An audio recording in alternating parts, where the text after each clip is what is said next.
It's one of those things that God helped me and my wife to deal with in one another in our days of getting to know each other. Those first 5 years of marriage, nothing like those first 5, is it, dear? Nothing like those first 5. And one of the things we had to learn to do was to distinguish the difference between things that Carol did or that Chris did that we just didn't like versus something that was actually something that was wrong, that could actually hurt you. That's what it means, something wrong. It's going to be detrimental to our relationship, or it's detrimental to you. You know that there are certain things that you just don't like about other people, but because we come up in this religious mindset, we associate things that we don't like about another person. We think there's something wrong with what they're doing. It don't mean there's something wrong with what they're doing. You just don't like it. Or that's just not the way you would do it. It's a personal preference, not something that's wrong. Again, why am I bringing that up? Because if you grew up in a household where mom and dad made you change from who you are simply because you weren't like them, then it's real hard when you hear people saying, I want to be like Jesus. We're supposed to be like Jesus. Why? Because does that mean Jesus doesn't like me the way I am? And so I must now change because there's something wrong with the way I am? Yeah, there are things that are wrong with us, but no, there's certain unique personalities and things that God created in us that he's pleased with it. I hope you're hearing me today about how we grew up and how we were taught and how we were molded and shaped and how those things affect the way we think about God today. Even when God is trying to work on us, even when he's adjusting and shaping us, you have to understand he's not doing the manipulation thing that a husband and wife can do with one another. Certain things I don't like about her, so I keep hinting towards it. And nudge it a little bit. Is there something wrong with it? No, ain't nothing wrong with it. I just don't like it. That ain't how we grew up. You know, little simple things like in my house, when, whatever was in the refrigerator is community property. If it goes into the refrigerator, everybody can have some of it.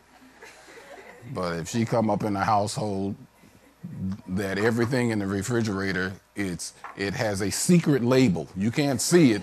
You know you didn't buy it. You know it's not yours, so therefore don't touch it. Did you buy that juice? We don't have to discuss I didn't know it was yours. You didn't need to know it was mine. You knew it wasn't yours.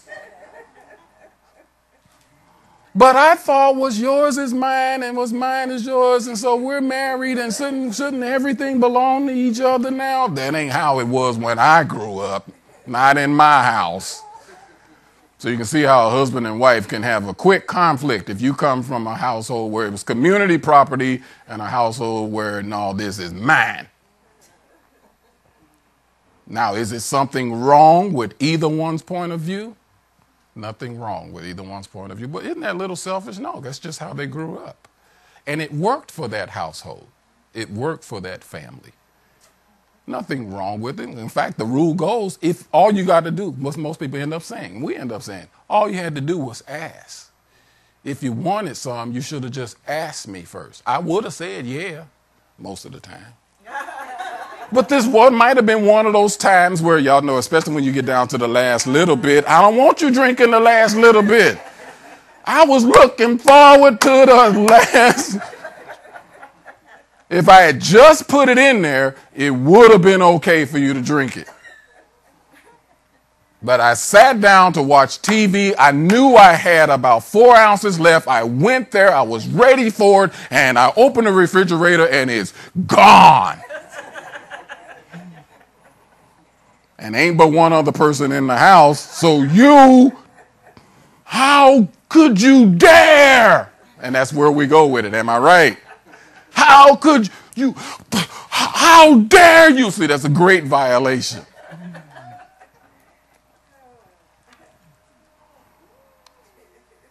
Again, what am I getting at? Because it's the same way when we shift into our relationship with the Lord.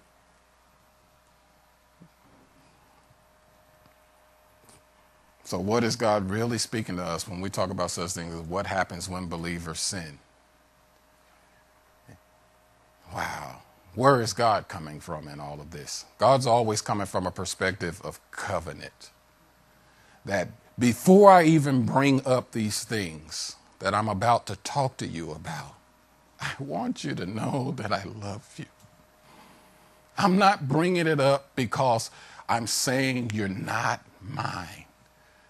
I'm not bringing it up because I'm warning you for the last time that if you do this again, I'm going to kick you out. I'm not bringing it up because you embarrass me when you do these things. I'm not bringing it up because I just don't like it when you do that.